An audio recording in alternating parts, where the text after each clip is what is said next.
मोहम्मद आरिफ मंजरी अल-हज़री हमारे साथ जुड़ गए। अस्सलाम वालेकुम। अस्सलाम वालेकुम। वालेकुम अस्सलाम। मेरा सवाल आरिफ साहब से है। एक सवाल है और एक मसला है। सवाल ये है कि हमारे इलाके में एक पीर साहब बैठते हैं। पीर साहब सब उनको जाके मतलब उनके पास बैठते उठते हैं और वो सबको मना करते हैं कि नमाज मत पढ़ो, आपकी नमाज पढ़ी जा रही है। हम लोग ये नहीं समझ पा रहे कहाँ पढ़ी जा रही है, यही समझना है। और दूसरा जो मसला है आरिफ साहब से कि हमारी सास इंतकाल कर चुकी है और उनका हमारे पास 6,000 रुपया है। हालांकि उनकी हमने बहुत मदद की, लेकिन वो सब सदके में हमने समझा है। जो उनका पैसा है तो वो क्या उसको मस्जिद मदरसे में लगा दे या उनके बच्चों को दे दे, यही पूछने का। ठीक है, ठीक। वही आरिफ साहब आपसे चाहेंगे कि कुछ सवालों की रहनुमाई आप फरमाएं, जो कई सारे सवाल किए गए थे। सबसे पहले तो जिस भाई ने उसी नाम लेकर जो मसला पूछा है उस पर मुख्तसर में रहनुमाई करके फिर जो मेन टॉपिक है हमारा लिबास के ताल्लुक से तो उस पर गुफ्तगू करेंगे जी।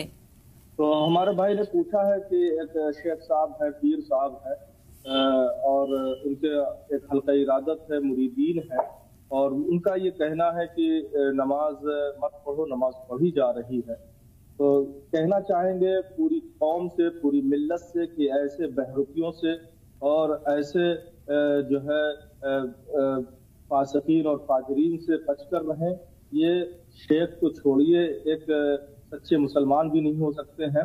और शेख का और पीर का जो एक जो कॉन्सेप्ट है इस्लाम में और जो एक बैतो इरादत का एक जो एक रस्म है, उसका एक खास मकसद है कि बंदों को दुनिया से निकाल कर अल्लाह की जात से और अल्लाह की जात से करीब कर दें और अल्लाह से जोड़ दें।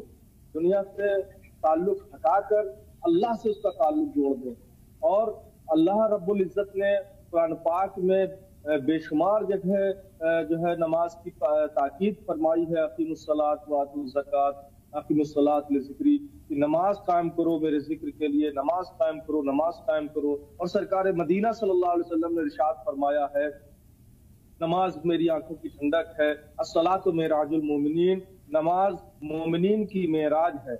और पीर साहब का म्यार क्या होना चाहिए, मैं मुरीद का म्यार क्या होना चाहिए पहले ये बता दूं, उससे समझ में आ जाएगा कि एक पीर क्या होना चाहिए।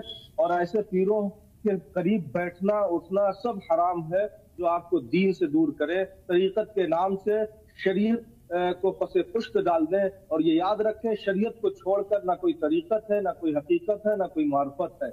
जब तक बंदा शरीयत की कश्ती में सवार नहीं होता वो तरीकत के समंदर में गोता नहीं लगा सकता है।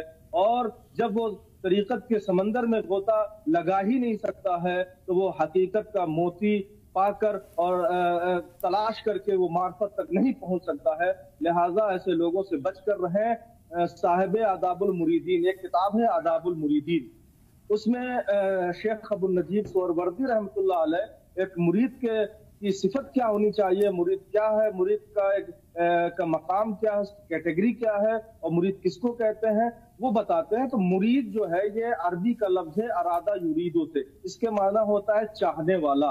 अब चाहत किसकी, किसी पीर साहब की, किसी जाती शख्सियत की, बिल्कुल नहीं। चाहत अपने रब की। जब इंसान दुनिया की गलाजतों से और दुनिया की फरेबकारियों से वाकिफ हो जाता है और समझ जाता है कि दुनिया फानी है और असल आखिरत है और असल अल्लाह उसके रसूल की रजा है, लिहाजा वो अल्लाह और उसके रसूल की रजा के हुसूल के लिए जब वो आगे बढ़ता है तो उसको किसी एक रहनुमा की जरूरत होती है और वो रहनुमा उसको इस हद तक पहुंचाता है। शेख अब्दुल नजीब सोहरवर्दी रहमतुल्लाह अलैह फरमाते हैं, युकरहु लिल मुरीद यहजुरा शेखहु क़ब्ला यनफतिया इनो क़ल्बिही, एक मुरीद के लिए अपने शेख को तर्क करना हराम है, मकरूह है उस वक्त तक कि जब तक कि उसके दिल की आंख न खुल जाए। अब बताइए, एक मुरीद का ये हाल होना चाहिए कि वो अब उसकी जाहिरी आंखें हो ना हो, माथे की आंखें हो ना हो, उसके दिल की आंख जो है ना रोशन होना चाहिए। बिल्कुल बिल्कुल। कुछ कॉलर है उनको शामिल कर लेते हैं आरिफ साहब। कॉलर हमारे साथ जुड़ गए हैं।